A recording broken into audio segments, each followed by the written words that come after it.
to win it. Karen Soeters, our next speaker, is an exemplary model of that. Karen Soeters was appointed as director of the Nicolaas G. Pierson Foundation, the scientific bureau of the Party for the Animals in the Netherlands, in August 2007.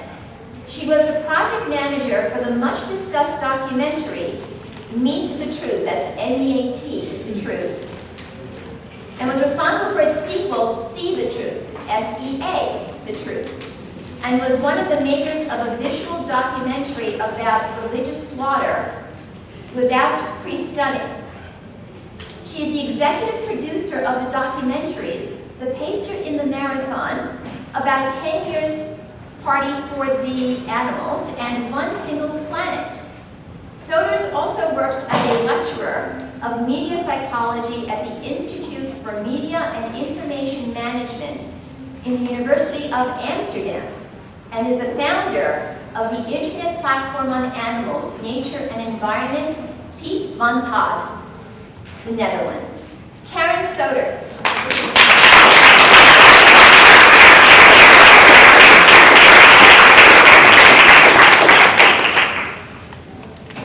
Well, thank you very much also for the previous presentations, because I recognize a lot, especially also that they laugh about you when you start talking about animals in politics. And this one slide.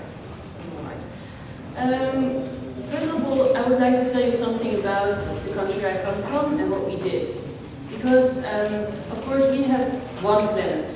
And the thing is that the way we are treating our planet is this bad that we need, within 50 years, 2 planets. Which, of course, we don't have. So we have a problem. And also the other thing is that politicians, they're always thinking in short-term solutions. Short-term solutions, and it's always about money. They don't look at the long term. So what would be good for this planet, and how we can make sure that we don't need 2. Again, we don't have 2 planets. So let me tell you about something about my country. I come from the Netherlands, and every day 1.5 million farm animals are being slaughtered in our country. 500 million a year, and every year 2 million animals are killed by hunters. By the way, the previous figures, we call ourselves the butcher of Europe, because we have factory farms, they're enormous. And 600,000 animals are used in animal testing experiments every year. And besides that, the Netherlands plays a €1 billion role in the international trade of wild species. But we said that we were doing really well on animal welfare and that we are actually an example for the rest of the world.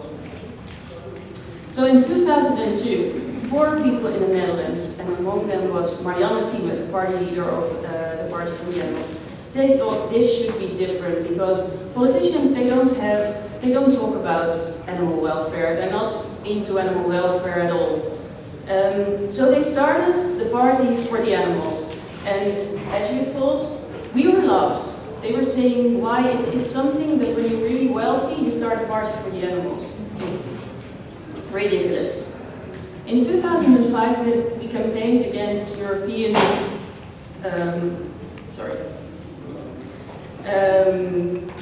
legislation with this campaign, among others, and we almost got into the European Parliament, but we didn't eventually. And then Nicolaas Pierson, this is the organization I work for, it's also the Nicolaas G. Pierson Foundation, named after this wonderful man who is really good for animals, and gave, sorry, I'm clicking the thing every time I finger.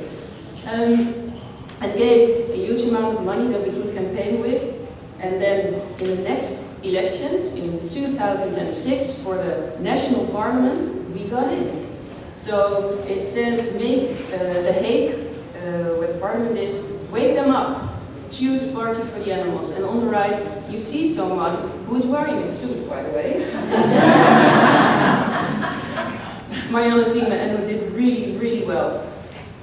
This is our victory night. So we had 2 seats in national parliament, and it's the first party for non-humans represented in the national parliament.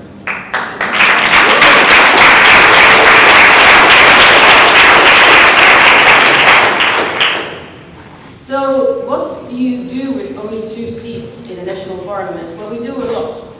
Like, for example, you see here all the parties in the Netherlands, and then the amount of time they were talking about things that related to animal welfare. And you see from 2003 to 2006, it's really low, like 4% of one of the biggest parties in the Netherlands. And then in 2006 until 2010, it was 17%. That's the reason why we call ourselves the Pacer the Marathon, because we address a lot of subjects concerning animal welfare, and every party is trying to also talk about this, because now they see that a lot of people are concerned and they think now it's important. And this research has been done by someone of the University of Leiden. So, of course, we do politics, but we do that sometimes in a different way. And I really like this example, because this is Prinsjesdag, we call it in the Netherlands. And as you see, every woman comes with a hat. It's very official, and the plans of the government concerning the finances are being discussed and presented by the king, and at that time the queen. And this is how Marianne Thieme goes to this Prinsjesdag. She always makes a statement. So on the left, it's Save Our Seas, and on the right, it's Meat-Free Monday. So all the hats are always discussed in media, and because she dresses really different, making a statement, her hat is actually most discussed. When you open the newspapers in this day, her picture is like this big, always. Which is good, because then we can explain why we have to take care of the oceans, why eating fish is a very bad idea, why it's very important to have a meat-free Monday, Tuesday, preferably every day of the week, of course. But it's a way to address things. And we get a lot of support, which is great. So, for example, from Paul McCartney, who thanked her that she wore the Meat-Free Monday hat, which of course is an idea of his organization, the Meat-Free Monday organization, to Her Majesty the Queen of Beatrix. And again, the media attention is huge after something like this. And here Marianne meets the Dalai Lama, and we have a lot of other pictures like this. Then I would like to tell you something about the organization I work for. Because I work for the scientific bureau for the Party of the Animals. We work very close together.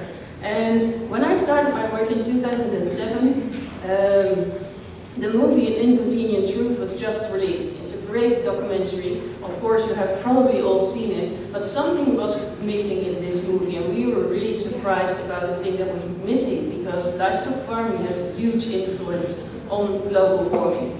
So we started doing research, and we found out that it's not only global warming, but it's our environment, our health, freshwater supply, biodiversity, climate, zoonoses, and of course also animal welfare. And I would like to address that when you have the feeling that people are not into animal welfare, it's good to try to convince them by other ways, even if it's their own health. So what we did is we produced a documentary, it's called Meet the Truth. And we gave people a perspective, because we wanted to show that you can do something yourself about the fact that we need 2 planets in 50 years. We asked scientists to tell us in front of the camera what's going on in the world and why it's so important to cut back meat consumption. And we calculated, or we let the Free University of Amsterdam calculate how much it will save if you cut down your meat consumption by 1 or 2 or 3 days a week. And I remember calling the university and asking, do you know anything yet? Do we have results? And then they said, it's amazing, because when you compare, and that's also something to reach out for a lot of people, if you eat 1 day less meat a week in the Netherlands, it's equivalent for taking 1.4 million cars off the road. So with these figures, we got to reach a lot of people, and we gave them a perspective, because we also calculated that for 2 days, 3 days, 4 days, and we made comparisons. For example, when you eat less meat, 2 days less meat, it's like, I don't know by head, but so many return flights to California, for example. This is one of the carbon savings, like, and we also made calculations for the United States, for Germany, for a lot of other countries. We also tried to make it, we published it worldwide, so I think the documentary is there in 17 languages, and we use it in politics to address what's going on. And when we screened it, for example, in the national parliament in the Netherlands, a lot of politicians said it's not true. It's not possible that the amount is so huge, that's just, you are exaggerating. But we were not. They recalculated it from the university, our agricultural university. They recalculated our figures and they said it's true. It took them half a year, by the way.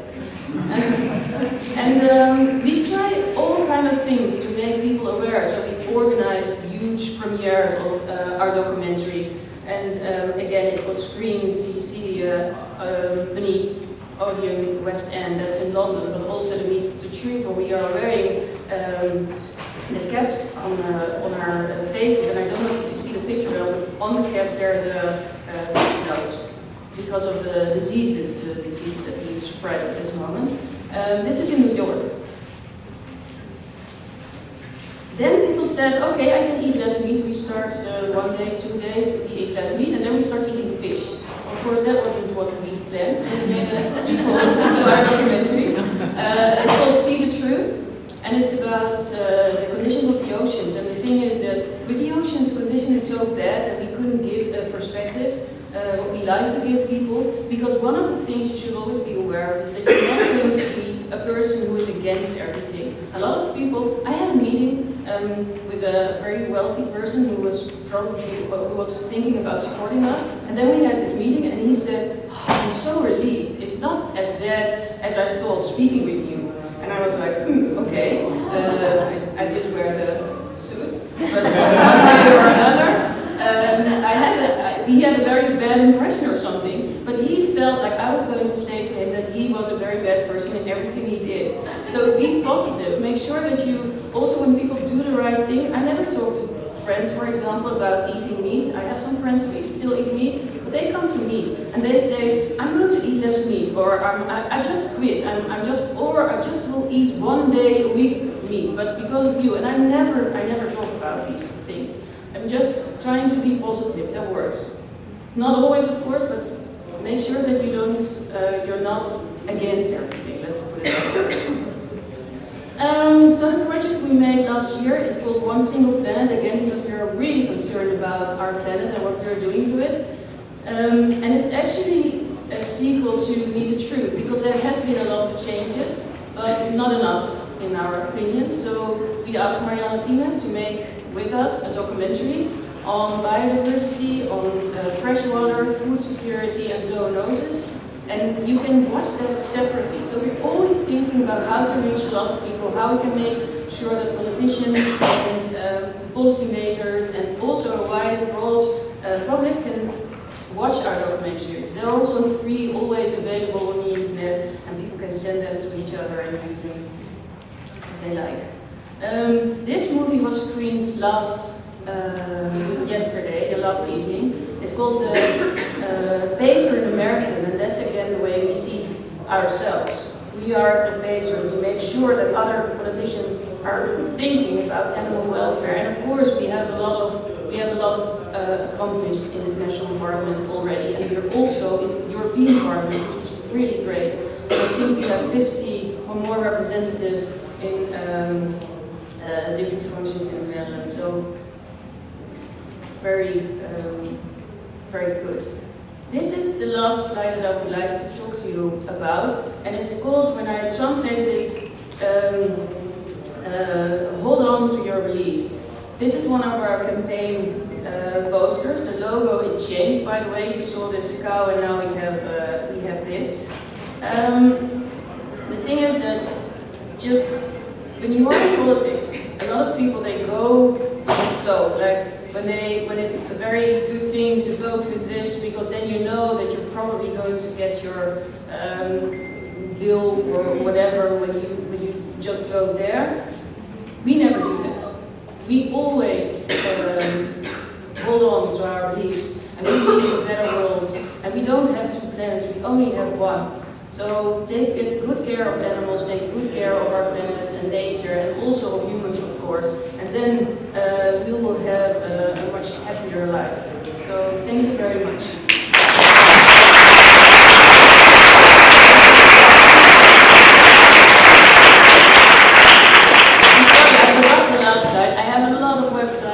So if you like to look at what we do in politics, please look at the website Party for the Animals. Marianne Thieme, she has an international weblog, so you can follow what she does and how she addresses things in politics and goes international, because it's nice to tell, it's nice to tell that at this moment I think we have almost 10 or even more political parties for animals everywhere. I mean, it's in Australia, in Spain, in Portugal, so in Austria. There's happening a lot, let's put it this way. We also have a toolkit on our website for people who want to start a political party for animals. So we could try to learn how we did this, and hopefully it will spread the news and